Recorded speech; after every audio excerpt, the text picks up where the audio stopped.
partager pour avancer ensemble. Je voudrais d'abord dire vraiment de tout cœur merci à Laurent Laming, au bureau et au conseil d'administration de la FNOJEC d'avoir choisi ce thème pour ces journées nationales. Merci parce que c'est aussi une manière, il y en a d'autres, mais c'est une belle manière de souligner l'harmonie et la cohésion qui règnent entre la FNOJEC et le secrétariat général de l'enseignement catholique. Harmonie et cohésion, ça ne signifie pas qu'on est toujours d'accord sur tous les sujets, ça ne serait pas drôle et ça ne serait pas sain, mais harmonie et cohésion envers et contre tout et en permanence, ça je peux en témoigner vraiment de toutes mes forces. Cohérence avec le secrétariat général et cohérence plus précisément avec la démarche du réenchantement de l'école et avec le travail initié, auquel le secrétariat général a invité l'enseignement catholique cette année, autour de cette question, de cet enjeu de la responsabilité en partage. Alors quelques mots à ce sujet pour qu'on reparte bien les uns et les autres avec un petit peu les mêmes orientations à l'esprit et plus encore au cœur. Pourquoi se mobiliser sur cet enjeu de la responsabilité en partage? J'ai entendu comme vous, avec intérêt et plaisir, le mot est bien trouvé, comme vous j'ai entendu avec intérêt et plaisir les différents intervenants d'avant-hier et d'hier, et au fond, chacun à leur manière, ils nous ont dit deux choses, me semble-t-il. Première chose, ils nous ont dit que partager la responsabilité, c'était nécessaire parce que cela correspondait à l'évolution des mentalités, des cultures et des comportements dans notre société. Premier point. Deuxième point, ils nous ont dit aussi que partager les responsabilités ou la responsabilité, c'était nécessaire parce qu'il y avait là un chemin de plus grande ou de meilleure efficacité. Ça correspond à l'évolution du temps, c'est plus efficace comme manière de travailler ensemble. Tout cela, je m'y retrouve bien, tout cela, j'y souscris, mais cela me paraît insuffisant et pas essentiel. Et en le disant, ce n'est pas du tout une critique, mais il faut aller plus loin, de conférence ou d'intervention en intervention. Ça ne me paraît pas suffisant, pourquoi? Parce qu'il faut dire aussi, il me semble que ça n'a pas été suffisamment marqué, il faut dire aussi que le manque de partage est mortifère. L'absence de partage fait du mal, et elle fait du mal à tout le monde. L'absence du partage de la responsabilité fait du mal aux uns parce qu'ils finissent par s'abîmer à se croire en tout lieu et en tout temps responsables d'absolument tout. Et nous connaissons tous, y compris dans l'enseignement catholique, dans notre école catholique dont nous parlons depuis 2 jours, nous connaissons tous différents responsables qui s'abîment intérieurement et qui abîment leur vie et qui abîment leur relation aux autres à force de se croire responsables de tout, en tout lieu et en tout temps.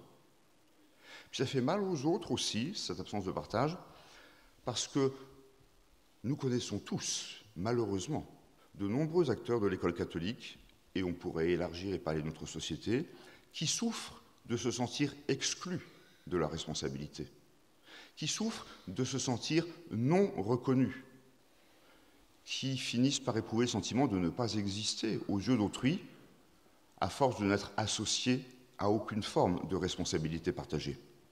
Voilà. Donc il n'est pas suffisant de dire que le partage de la responsabilité, c'est l'air du temps ou c'est une meilleure efficacité. Il y a d'abord un enjeu d'humanité, me semble-t-il. Puis ça n'est pas essentiel non plus de se limiter à l'efficience ou à l'efficacité. Ça n'est pas essentiel parce que l'essentiel pour moi, c'est de travailler ensemble, tous ensemble, en cohérence avec la vision chrétienne de la personne, en cohérence avec le projet chrétien d'éducation. Un certain nombre d'entre vous, et j'ai eu des échos très positifs et je m'en réjouis, ont eu la chance d'entendre hier Jérôme Brunet présenter la visée éducative de l'école catholique, mais on la connaît tous. Simplement, l'important, c'est de bien la formuler et de bien être capable de la partager.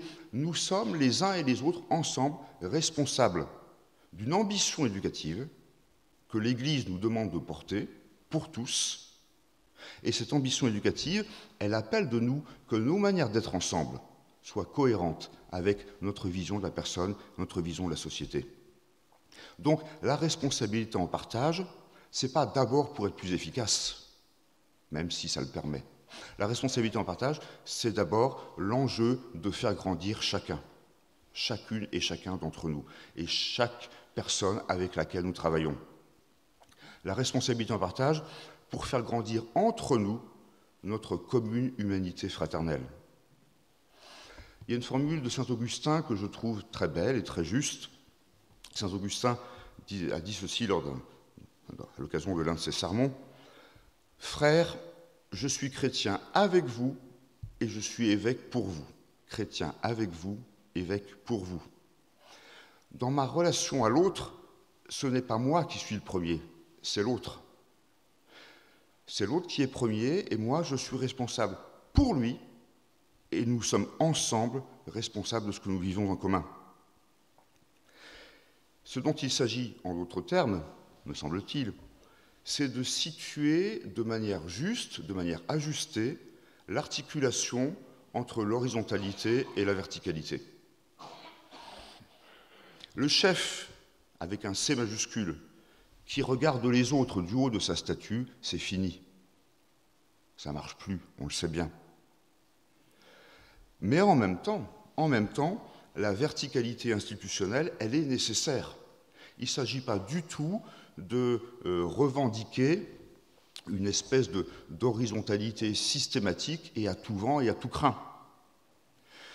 La verticalité, elle est nécessaire, institutionnelle, elle est nécessaire parce qu'elle nous rappelle en permanence que ce dans quoi nous sommes engagés nous dépasse et que nous sommes engagés au service de plus grands que nous, de plus larges que nous.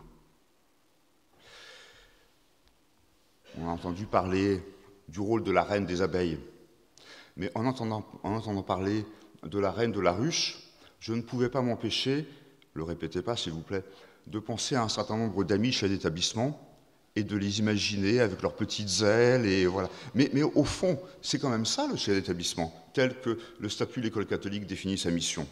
Ce qui lui est demandé d'abord, c'est d'être responsable, garant de la cohésion, de la cohérence au sein de la communauté éducative. Responsable de la cohésion, de la cohérence, bref, porteur de communion, garant de communion, veilleur de communion. Et pour ce faire, pour moi en tout cas, le responsable, c'est celui qui est capable de dire à autrui 3 choses. D'abord, première chose qu'on oublie trop facilement, je te vois. Oui, oui, je te vois. Tu es là, je te regarde, je t'écoute, tu existes à mes yeux. Isaïe, tu as du prix à mes yeux et je t'aime. Je te vois. Première chose. Deuxième chose, qui pour moi constitue au fond le critère de la responsabilité authentique. J'ai besoin de toi. Le chef, le responsable authentique, c'est celui qui est capable de dire à l'autre qu'il a besoin de lui. Sans toi, je n'y arriverai pas. J'ai besoin de toi. J'ai besoin de vous. À partir de là, troisième chose, ensemble, nous pouvons faire du bon travail.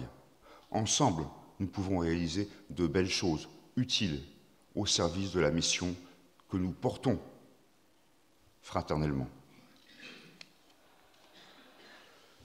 Au fond, on peut très bien retrouver là, et nous devons retrouver là, toute la tradition de l'Église, toute la tradition de notre Église, qui fonctionne comme une pyramide, mais comme une pyramide inversée, les sommets se trouvant systématiquement appelés à se placer au service de la base. Une pyramide inversée dont le paradigme est le paradigme du tous, quelques-uns, un.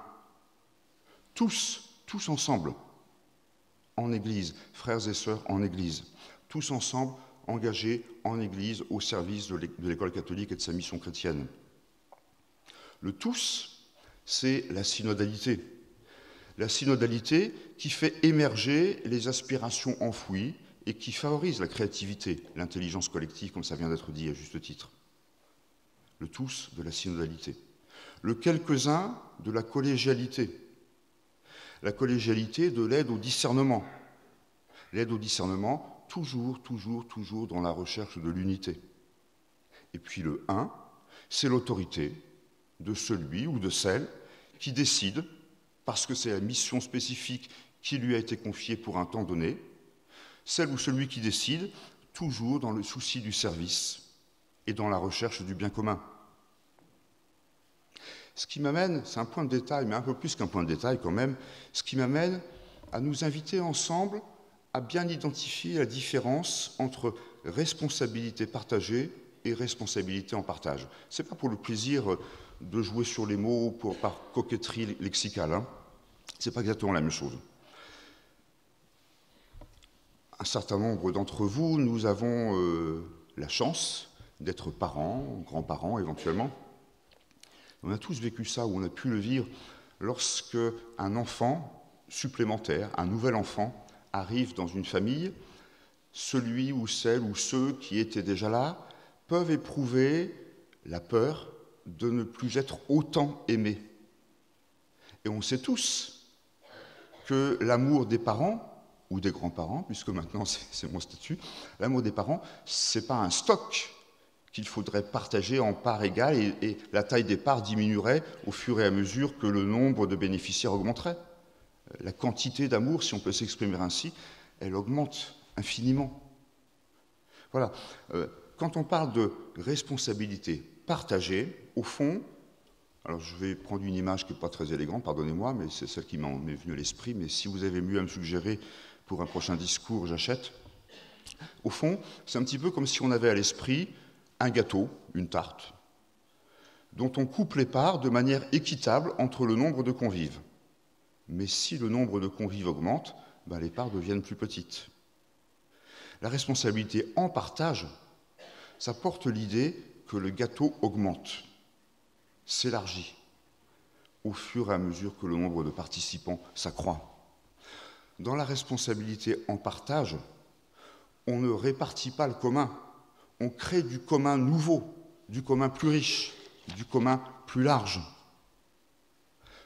Et tout ceci, c'est ce que l'École catholique s'est efforcée de vivre durant la première semaine de février à l'occasion de la semaine du réenchantement autour de la responsabilité en partage. Et c'est ce que nous allons vivre le week-end prochain. Pardon pour celles et ceux d'entre vous, et il y en a qui, après avoir passé 3 jours joyeux, mais 3 jours quand même de week-end à Pau pour les JN, passeront 3 jours, que j'espère tout aussi joyeux, le week-end prochain au Mureau, dans les Yvelines. C'est déjà un petit peu moins idyllique, mais bon, le secrétariat général n'a pas les moyens de la FNOJEC, vous le savez bien. Il fallait que je le dise, hein. Non, plus sérieusement, 3 jours au Mureau, donc, le week-end prochain, dans un rassemblement qu'on a appelé le Campus 2019. Je vous en dis 2 mots parce que c'est vraiment au cœur de la vie de notre école catholique en ce moment. Hein. Qui y aura-t-il? Environ 150 personnes, un peu plus, 150, 160 personnes. D'une part, les membres du CNEC, le Comité national de l'enseignement catholique. Un certain nombre d'entre vous, dans cet auditorium, ont eu ou ont, comme moi, l'honneur, la chance, la responsabilité de participer aux travaux du Comité national de l'enseignement catholique, qui se réunit 3 fois par an. On ne fait pas plus institutionnel. Hein, tous les représentants de tous les types d'acteurs de l'enseignement catholique sont rassemblés. Et comment dire ça? Dans l'agenda, je m'adresse à Philippe ici, mais il le sait, dans l'agenda d'un secrétaire général de l'enseignement catholique, les 3 journées annuelles du CNEC ne sont pas les journées les plus exaltantes en termes de débat, d'animation, de vitalité. Il faut que ça existe, c'est bien que ça existe. Enfin, on ne s'amuse pas comme des fous quand même, c'est très institutionnel, on va dire ça comme ça. Et moi, j'ai envie de faire, voilà, de faire vivre un peu plus les rencontres du CNEC. Donc, il y aura les membres du CNEC, avec toute la Sainte Famille. Et puis, autour d'eux et avec eux, des parents. Mais ça peut être des parents, pardon Gilles, des parents lambda, des chefs d'établissement, mais pas simplement les responsables, pardon chers amis, des organisations professionnelles de chez l'établissement, des enseignants, mais pas simplement les responsables des organisations syndicales d'enseignants, des formateurs, des adjoints de chez l'établissement, des membres du personnel, ce qu'on appelle le personnel OGEC, éducateurs, personnel de service, etc., etc. Et puis, j'en suis extrêmement heureux, des élèves. Des élèves parce que je suis un petit peu... Enfin, j'ai toujours été frappé par la manière dont nous adorons, entre nous, partager tout ce que nous faisons de magnifique pour les élèves, mais les élèves, ils ne sont pas là quand on en parle. Et il y a un petit décalage quand même qui parfois me gêne un petit peu. Hein, voilà. Donc il y aura vraiment un peu tout le monde. Et pendant 3 jours, nous allons travailler en essayant constamment de croiser précisément synodalité pendant un certain nombre de conférences, d'assemblées plénières, si vous voulez, tous ensemble, collégialité dans un travail de réflexion et de partage en atelier, en cercle, et puis autorité, parce qu'en fin de rassemblement, le dimanche, le secrétaire général de l'enseignement catholique, donc moi, lancera une sorte d'invitation, une sorte d'appel à l'ensemble de l'enseignement catholique à partir de ce qui se sera vécu et travaillé durant ces 3 jours de campus. Un certain nombre de thèmes, on a eu une belle journée, une dense journée de travail la semaine dernière pour synthétiser ce qui s'était vécu dans les communautés éducatives et dans les diocèses durant la semaine du réenchantement de février dernier. Donc vous voyez bien comment la logique de travail. Et il y a un certain nombre de questionnements. Vous allez voir, ils n'ont rien de nouveau, ils sont classiques, on les connaît. Un certain nombre de questionnements qui semblent émerger prioritairement et qui seront repris et travaillés la semaine prochaine au Murau. La question, l'enjeu du partage de la responsabilité entre la famille et l'école. La question de la parole et de la responsabilité des élèves au sein de nos communautés éducatives. L'enjeu de la concertation au sein des communautés éducatives, des structures, des lieux, des temps de concertation et de mobilisation pour la participation de chacun à la vie de l'établissement. La question des écarts entre le dire et le faire et de la manière de chercher à identifier ces écarts pour les travailler. Et puis enfin, l'enjeu, pas nouveau non plus, mais qu'on n'aura jamais fini de travailler dans l'école catholique, l'enjeu de notre commune appartenance à plus grand que nous et de notre capacité à mobiliser l'engagement, l'investissement de chacun là où il est, dans la vie de plus large que là où il est. Que les acteurs d'un établissement s'intéressent à la vie du diocèse, que les acteurs d'un diocèse s'intéressent à la vie de la région, etc. Que tous les acteurs de l'enseignement catholique, d'une manière ou d'une autre, là où ils sont, vivent la globalité de l'école catholique comme leur maison commune, dont ils portent une part de responsabilité. Alors tout cela s'incarne, est appelé à s'incarner, tout cet enjeu de la responsabilité en partage est appelé, à mes yeux, à s'incarner à la fois dans le quotidien et puis dans les grands enjeux du présent et de l'avenir de notre école catholique. L'incarnation au quotidien, j'identifie rapidement quelques exemples, pas du tout de manière exhaustive, mais simplement pour concrétiser un petit peu mon propos. La responsabilité en partage au quotidien, nous le vivons comment ? Dans le travail entre l'OGEC et la tutelle. La responsabilité en partage, nous la vivons comment ? Dans la relation et le travail OGEC, chef d'établissement. OGEC, appel. La responsabilité en partage, comment la vivons-nous authentiquement, réellement, concrètement, du point de vue du pilotage des ensembles scolaires lorsqu'il y a plusieurs chefs d'établissement ? Et je me permets de rappeler ici très fermement qu'un chef d'établissement du premier degré est tout autant un chef d'établissement que son collègue du second degré. La responsabilité en partage, comment la vivons-nous dans le fonctionnement des conseils d'école, des conseils d'établissement ? Avec ce constat, qui n'est pas un constat joyeux pour le coup. Avant de me demander comment nous vivons les conseils d'établissement, nous devrions ensemble nous demander s'il y en a partout. Et nous savons bien que non, et ça n'est pas normal. La responsabilité en partage, comment est-elle vécue réellement, concrètement, en termes de relations sociales et de dialogue social dans tous les lieux et à toutes les échelles de territorialité de l'école catholique ?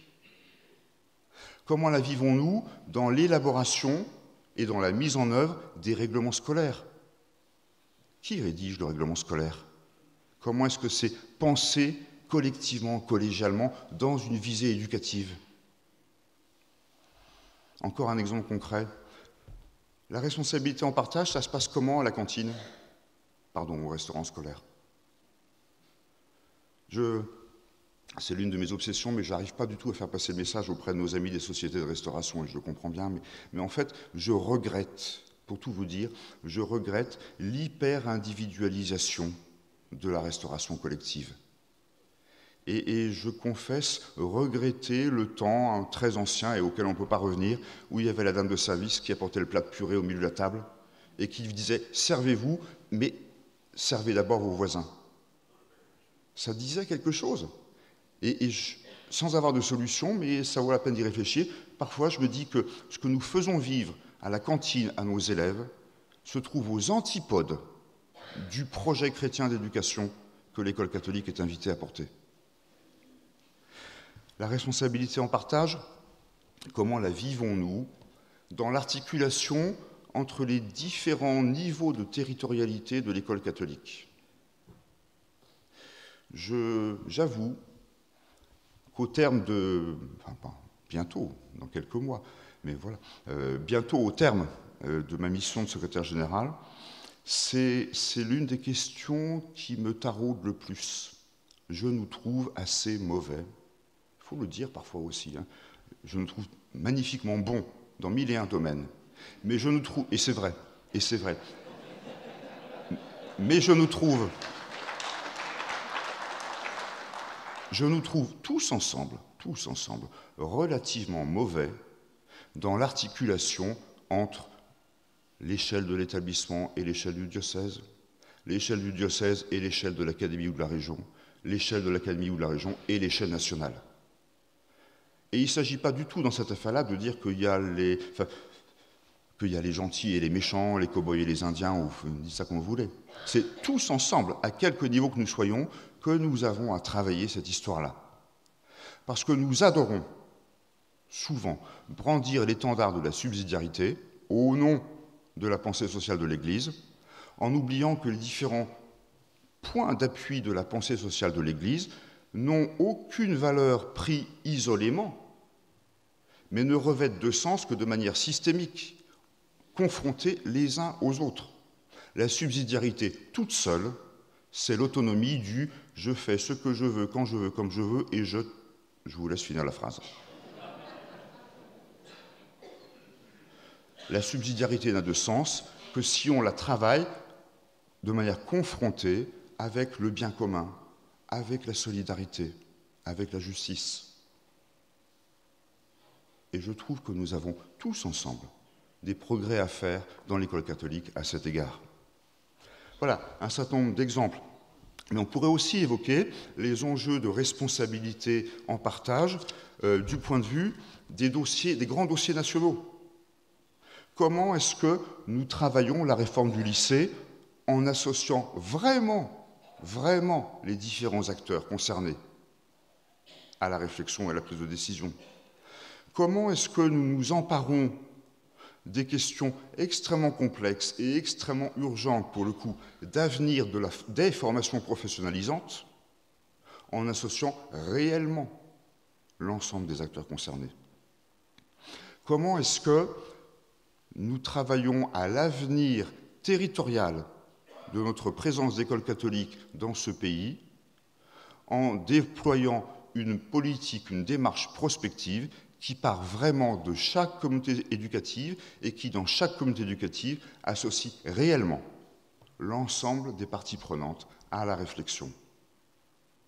Autant de questions que je vous laisse comme ça en cette fin, enfin les JN ne sont pas encore finis, mais en cette pré-fin de JN, pour nous dire qu'il est bon d'identifier tout ce que nous faisons, je le répète, de beau et d'utile, mais qu'en même temps, il nous faut aussi identifier toutes les marges de progression qui sont les nôtres.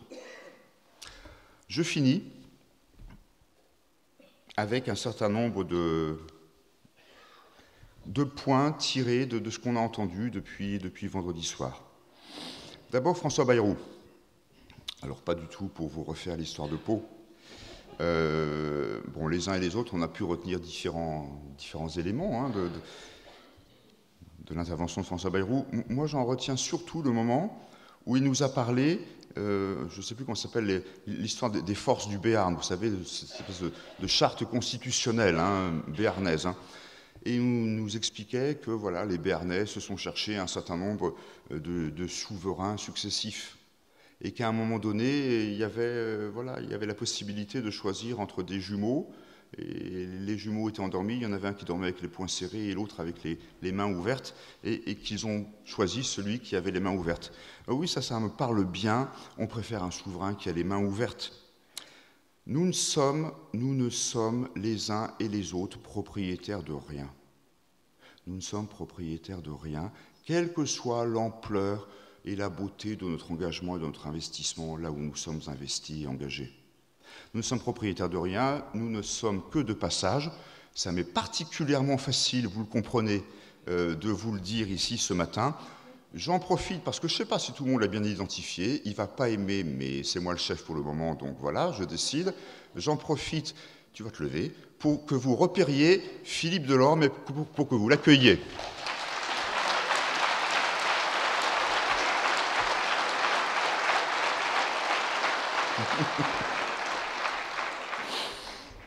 Ça, c'était le premier point que je retenais. Deuxième point que j'ai noté aussi, on nous a beaucoup parlé de culture du mouvement, de culture de l'adaptabilité, de culture de l'expérience intense, etc., etc. Toutes choses qui sont justes. Mais moi, je me suis à plusieurs reprises posé une question un petit peu décalée, que je partage avec vous. Que faisons-nous? Que faisons-nous pour celles et ceux qui n'ont pas spontanément en eux les moyens psychologiques, sociaux, culturels de ce mouvement permanent, de cette adaptabilité permanente? Que faisons-nous pour eux? Et plus encore, que faisons-nous avec eux? Avec eux. Il y a une forme il peut y avoir, ou il pourrait y avoir, une forme d'apologie de la modernité triomphante qui pourrait nous faire oublier nos frères et l'ensemble de nos frères. L'école catholique, c'est une école catholique pour tous. Et sa vocation ultime, c'est de faire en sorte que personne ne reste sur le bord de la route. Troisième élément, c'est un patchwork. Troisième élément, que dans tout ce que nous avons entendu et qui, moi, m'a touché ou que je retiens. Hier, Corinne Boilet, oser la joie. Elle a bien raison. Oser la joie. Et parfois, c'est pas soyez joyeux, le ravi du village, Osez. Je dis ça avec mes mots à moi, ayez le courage de la joie. C'est parfois un courage. Et je crois que nous, aujourd'hui, là où nous sommes, par les temps qui courent, chacun comprend bien ce que je veux dire, dans les responsabilités que nous portons ensemble, il nous faut avoir le courage d'une joie que nous essayons de partager avec les frères et sœurs qui nous sont donnés. Un tout dernier mot dans ce que j'ai entendu et qui m'a touché, c'était la table ronde hier matin. Philippe Maïté, le chef d'établissement de l'Argenté, à un moment donné, a parlé, je le cite, j'ai noté, d'un gentil bazar organisé, en parlant de l'établissement qu'il dirige et de ce qu'il y fait. Et ça m'a amusé parce que, les membres de l'équipe du secrétaire général ont l'habitude de ma manière de m'exprimer, pas toujours très académique, vous peut-être moins, vous avez encore des illusions. Moi, je ne parle pas de gentil bazar organisé, mais il y a une expression que j'aime bien, parce que j'y crois profondément. Il m'arrive de parler de bordel fécond. Excusez-moi. Mais voilà. Alors, gentil bazar organisé, c'est mieux. Il faudra que j'essaie de garder ça comme formule. Mais au fond, à quoi est-ce que je veux en venir? Je veux en venir au fait que, oui, nous avons tous ensemble, dans les spécificités de nos responsabilités, mais nous avons tous ensemble à tenir le cap du professionnalisme, de la rigueur, de la clarté, de la planification ou de la programmation, et c'est indispensable. Et c'est indispensable. Et en même temps, la vie qui jaillit, la vie qui nous surprend, la vie qui nous fait grandir, elle n'est pas dans la programmation, elle n'est pas dans le professionnalisme, elle est dans le gentil bazar organisé.